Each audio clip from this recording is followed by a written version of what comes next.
né? No design a gente costuma estudar bastante a pirâmide de Maslow, né? Que trabalha com as necessidades então, básicas de segurança, sociais, autoestima, autorrealização, enfim. Né? Então vamos começar com as necessidades básicas, por exemplo. Poderíamos provavelmente concordar, praticamente todos aqui concordarão, que essas três imagens aqui satisfazem plenamente as necessidades básicas da alimentação. Né? Tem ali o pessoal que gosta mais de uma carninha, o pessoal que é vegano tem uma opção ali embaixo, enfim. Né? E essas aqui atenderiam as necessidades básicas? Né? Então, depende do que a gente considera necessidade básica. Se for uma necessidade básica de simplesmente prover o nosso organismo com as calorias necessárias, sim, poderia, né, atender. Agora, existem outras coisas, né, atreladas, né, nisso que são mais subjetivas. Por exemplo, vamos pensar nas necessidades sociais. Se você, voltando ao caso da estatística, você pode ler informações que determinado bairro ele possui escolas, ele possui hospitais e ele possui local de divertimento para crianças, praças. Né? Então você pode, ao ler isso, né, você pode não enxergar que essa aqui é a realidade, ou seja, a escola é dessa maneira que está mostrando ali, o parque é dessa maneira que está mostrando ali, os hospitais são dessa maneira que está mostrando ali. Na sua cabeça, você, ao ler isso, você pode estar imaginando a escola desta maneira, o parque dessa maneira e o hospital dessa maneira. Novamente, você não consegue realmente, ao ler informações que estão colocadas, disponibilizadas, saber exatamente a realidade. Por isso que é tão importante no design, quando você está trabalhando, e a escolha dos materiais não é diferente nessa etapa, você realmente aliar a pesquisa teórica com a pesquisa de campo. Você ir, de fato, ao campo verificar as reais condições. Porque temos o valor agregado nisso. O material tem muito disso, né? Conforme a marca que você está colocando aí, o material ele precisa manter o padrão de qualidade que essa marca exige. Né? Tem várias questões, por exemplo, né, relacionadas a isso. Quanto é que você pagaria por um litro d'água na imagem que está ali no canto superior direito? Com certeza não seria bem mais do que você pagaria por um litro d'água na imagem que está colocada embaixo. Então, ao longo do tempo, essas marcas, né, que estão colocadas aqui, por exemplo, elas foram conquistando o mercado, elas foram adquirindo um padrão de qualidade reconhecido, muito pelo qual, né, muito em função do material que é colocado nos seus produtos. Se você leva para casa um produto da BMW, um produto da Samsung, um produto da Nike, né, que está colocado aí, você espera que esse produto tenha uma qualidade. Então, isso tem diretamente relacionado ao material que você está colocando nesse produto. Os fatores ecológicos e ambientais. Nós poderíamos relacionar alguns dados disso. Por exemplo, utilização de subprodutos, reutilização, reaproveitamento, o impacto ambiental, o tratamento dos efluentes, né, o índice de reciclagem, possibilidade de redução deles, normalização. O que se encontra sobre isso? Relatórios de impacto no meio ambiente de diversas empresas, dados governamentais, dados de ONGs, estudos acadêmicos. Então você encontra bastante informação a respeito desses dados ecológicos e ambientais de cada material. Então, o que tem disponível permite que a gente responda relativamente fácil a questões como qual a porcentagem das sobras do material considerado poderá ser usado como subproduto em outros processos da própria fábrica, ou o material considerado é 100% reciclável, existem empresas na região que vão fazer essa reciclagem, qual o nível de consumo de energia do material analisado. Porém, vai ter questões subjetivas, como tudo no design, mais difíceis de serem respondidas, ou seja, qual o nível de impacto ambiental do material analisado? Depois, qual o nível de qualidade dos subprodutos e das sobras geradas nos processos fabris, considerando o material em questão? Então você tem nessa questão aí diversos produtos que são lançados, né? Aqui nós temos 4 imagens interessantes, né? As garrafas de vinho, naquela primeira imagem, depois nós temos o jornal Vero enrolado, as garrafas PET, depois nós temos um guarda-chuva estragado que foi transformado numa saia. Então são produtos que são colocados, que têm um apelo talvez mais relacionado com o marketing em si, ou com o fato de estar utilizando uma coisa que tenha, digamos, uma conotação mercadológica que venha a atrair esse público ecologicamente correto, ou pelo menos o público que pensa ser ecologicamente correto, do que o material em si ser efetivamente considerado bom para o meio ambiente. Os critérios predominantemente qualitativos. Agora vamos relembrar, por exemplo, aquela imagem que eu coloquei antes dos automóveis que tinha um eixo embaixo. Né? Aquilo lá era um critério predominantemente quantitativo. Né? Aí esse aqui é predominantemente qualitativo, ou seja, qual desses carros é mais bonito? Isso vai depender muito do gosto pessoal. Aí vem o nível de incerteza de todo o projeto que envolve a questão de design. Né? Você, quando vai ver um carro, dificilmente você vai chegar numa loja, por exemplo, você vai se abaixar, olhar embaixo do carro e vai dizer, poxa, né? Mas faz muitos anos que não tem nenhuma alteração do cano de descarga. Olha só, ele continua com o mesmo formato. Né? Isso aí não, é muito difícil que aconteça isso. Então as pessoas tendem a olhar a estrutura, né, por fora, se esse produto ele atrai, né, esteticamente ou não. Então, o que é beleza do ponto de vista de design? Por exemplo, aqui nós temos 3 obras do mesmo artista, Léo Greco, né? Nós temos 3 obras, eu poderia perguntar para vocês qual dessas obras é mais bonita. Eu tenho quase certeza que cada um vai ter um gosto. Né? Vai ser muito difícil que todos aqui vão escolher a mesma.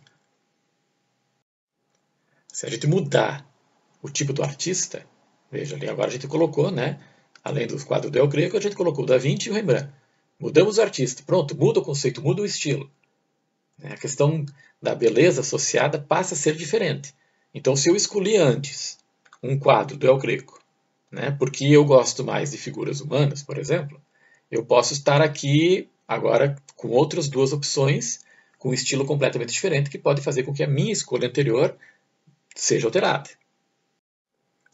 E aqui o estilo muda completamente, novamente. Né? Eu tirei um estilo que era mais ou menos semelhante e coloquei 2 estilos completamente diferentes. E aí eu passo a perguntar de novo, qual é o mais bonito? De novo, nós vamos ter, né, o cérebro da gente vai, de novo, fazer um monte de inter-relação e vai, né, combinar o que a gente tem de gosto pessoal, de talvez, né, a nossa bagagem cultural, a nossa educação, o ambiente que a gente cresceu, o fato da gente, né, ter cursado talvez um curso mais técnico, um curso menos técnico, enfim, todas essas coisas vão entrar em consideração na hora que a gente fizer a escolha. De certa forma, então, esses fatores estéticos e os ergonômicos que estão mostrados aqui, eles vão trabalhar muito de forma, às vezes, subjetiva. Vamos pensar nos fatores ergonômicos agora. O que vai envolver isso? Antropometria, biomecânica, instalações, usabilidade, segurança de uso, ergonomia cognitiva, adequação, garantia. O que a gente pode encontrar sobre isso? A gente encontra normas, a gente encontra pesquisas, dados de pesquisa de uso. Então, ali do lado, nós temos 2 exemplos clássicos que trabalham muito bem a união entre os fatores estéticos e os ergonômicos. Né? Então, o material utilizado isso tem que ser, né, condizente a essa questão ergonômica e estética que o designer tentou passar nesse projeto.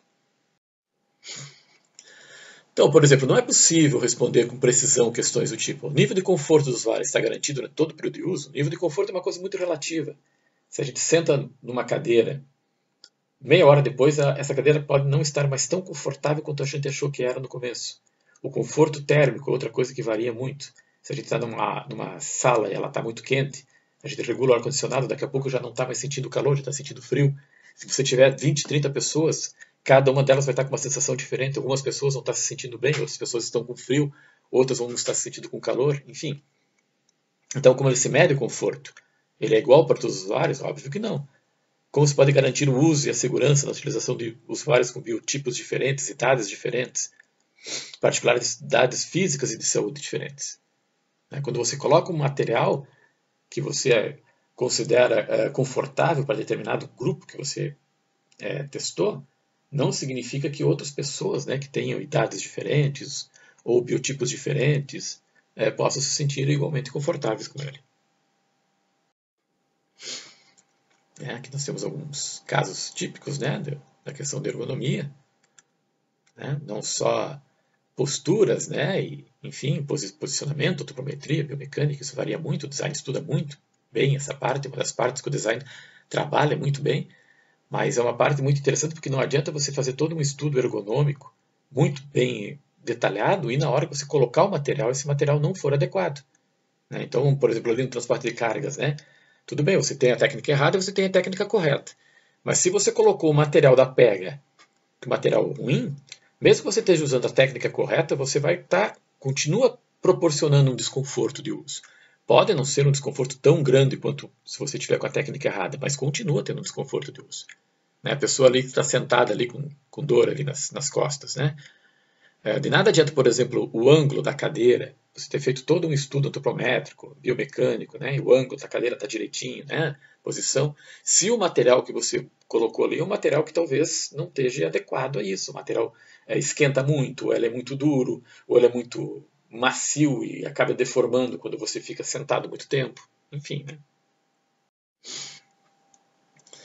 A escolha dos materiais, né, é fundamental aqui no estudo das pegas, principalmente, né?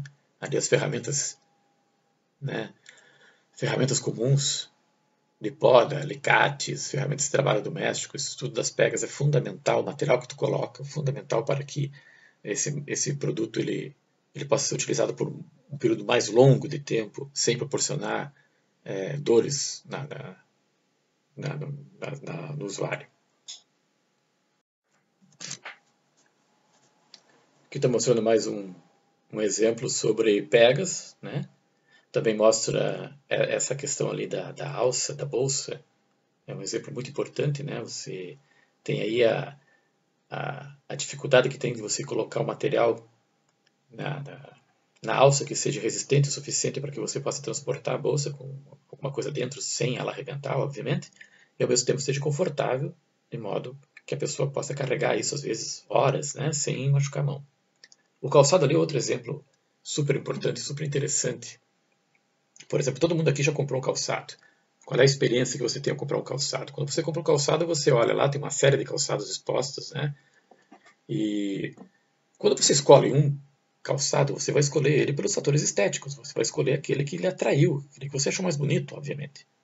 Então ali, às vezes, você seleciona 2 ou 3 que você achou mais bonito. O segundo passo, você vai experimentar esses calçados. É a segunda etapa disso, os fatores ergonômicos.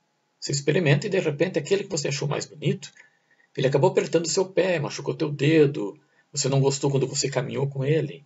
E aí você acaba trocando aquela escolha, né, do mais bonito por um outro que lhes ficou mais confortável, os fatores ergonômicos. Existe também os aspectos do preço, de repente aquele que você achou super bonito e confortável, você olhou e custava aí R$ 500.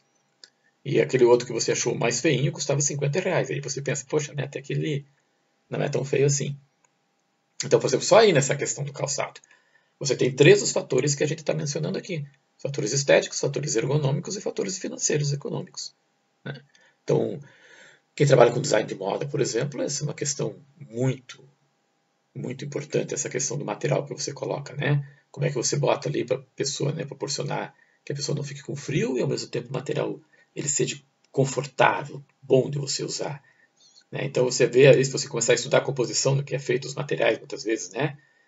Com fibra de nylon junto, ou poliéster, né? Fibras acrílicas, alguns materiais deles eles são mais frios ao toque, são mais às vezes você compra o material deles, você é obrigado a usar uma camiseta por baixo porque ele é desconfortável. Né? Às vezes tem produtos que você acaba lavando e depois que você lava ele não fica bom. Aí entramos no último grupo dos fatores que a gente vai considerar aqui. São os fatores estéticos e da apresentação do produto. Eles vão envolver, então, forma, estilo, tendências, informações cognitivas e cores. O que se encontra sobre isso, basicamente? Pesquisas e tendências, pesquisas de moda e dados genéricos sobre a aceitação do produto, além de outras coisas mais superficiais, né, como pesquisa de opinião, relatórios e questionários, né, de satisfação do usuário, etc. e tal. Agora, sem dúvida, a questão mais complicada de responder é aquela que envolve os fatores estéticos, né? Por exemplo, não é possível responder com nenhuma certeza questões do tipo: material atende ao estilo previamente considerado do público-alvo a que ele se destina?